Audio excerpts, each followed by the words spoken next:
Okay, I'm here with Lilley, and she is amazing. So excited to interview her because she played Queen Esther, and you can't get any more royal than that. That's like my dream role. So nice to meet you, Jen. So nice to meet you. I love that you love Esther. I was like praying the whole time when I got that role. Are you serious? I was praying that God would give me the spirit of Esther because, you know, And you only have that account. Really, there's not much on her. Right.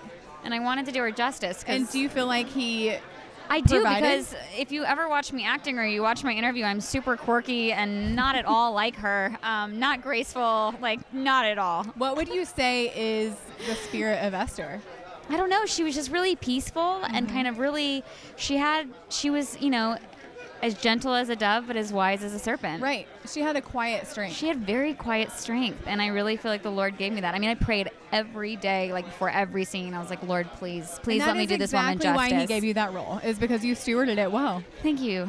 So how do you stay as a believer and being in Hollywood, how do you stay grounded? Because this industry is like a roller coaster. You never know what's going to happen. I stay grounded because I was very commissioned by the Lord to become an actress. It was not something I ever saw for myself. It was something that was really given to me in prayer. And I always tell young people that, you know, when they want to become actors, like, how I want to, I'm like, do you want to be famous? Because if you want to be famous, the world will eat you alive. You know, because it's all wolves in sheep's clothing. You're going to get devoured. But if you go with the commission of the king, it's like battle. If you go with the, you know, let's just do an analogy right now, okay? If you go on a secret Queen Esther is mission, and like the CIA and the Army and the entire U.S. military is behind you, and you go on a covert mission, then you've got backup, and you're good, and you're going to succeed. If you try to be a maverick and go in there without your covering, you're going to get captured. You're going to be a prisoner of war. You're going to get tortured. You're gonna die. Wow. So I really tell young people that. I'm like, you know what? You have to pray about what you do, because the heart is deceitful above all things. I hate the word. I hate when people say follow your heart. I'm like, the heart is deceitful above all things. That's exactly right. Mm-hmm. That's not what we're called to do. We're called to call our Heavenly Father. You know He has good plans for you. Jeremiah 29:11 says that He has good plans for you. They're for a hope and a future. You know, He loves us so much, and He's commissioned us. He's ordered our steps, but it's something that you have to take up your cross daily, really, because it says the word is a lamp unto our feet. It doesn't in a light unto our path, but like that means that we're literally taking step by step by step. We have no idea where we're going. I have no idea how long I'm going to be an actress.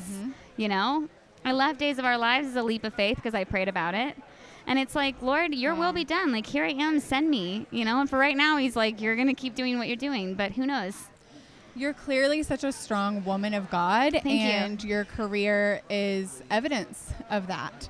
Have you ever struggled with beauty or feeling beautiful? Oh my gosh. And how do you feel beautiful in this world of comparison? Okay, I totally love that we're talking about this. Yes. I felt the Lord whisper in my ear. I love it. Okay. Totally have. I mean, if we're honest and transparent, which I'm all about being, because transparency sets other people free. I definitely had struggled with eating disorders and all of that growing up. And in Hollywood, you know, I was actually thinking about that today, like, oh man, you know, Spanx, thank God for Spanx. But it's like, this is not how we frame our mind. You know, Lisa Bevere wrote this amazing book called You Are Not What You Weigh. And it's so amazing. And she talks, in that she talks about fasting. And she says, you know, if you're going to go into a season of prayer and fasting is not about changing the way you look. It's about changing the way you see. And I'm like, that is so good, you know, and God makes us beautiful. And I just think there's nothing, it's like if you want beautiful hands, you know, reach out to others. And beauty that has to do with makeup and getting your hair done. You know, I had a glam squad today, right? I don't look like this. I'm a hot mess in real life. You do look like this right now. But right now I do, but it's like, that's fleeting. You know what I mean? I'm going to get wrinkles, and I drink a lot of coffee, and my teeth are going to get yellow. But at the end of the age, I want to look back on my life and say it was beautiful because of the love I had for others. Yes, and how you reach people, how you impacted people through your work and your career that God has commissioned you to. Yes, and comparison is the thief of joy, so we don't have any time to be. Girl. God called us each to our own thing. And I tell people this when they're actors. Listen, I could do the best impression of her, and she could do the best impression of me, but neither of us are going to book each other because we're all unique. We all bring something to the party. So you got to focus on what the Lord's calling you to do, because it's not what He's calling other people to do. Do you feel like the Lord has called you to preaching at all? Sometimes I feel like you do a good job. You're so sweet. I do think that I think that sometimes, but I think that acting is a platform for that. You know, I think that if you're called to preach, then I would really have to serve first, because it starts with servanthood. And for right now, I am not serving in the traditional way that path requires. So maybe we'll see. It was so nice meeting you. Thank you. Yeah, thank you for your words of wisdom. Oh gosh, you're such an inspiration. That's the Lord, not me. There you go. Have fun tonight. Thank you.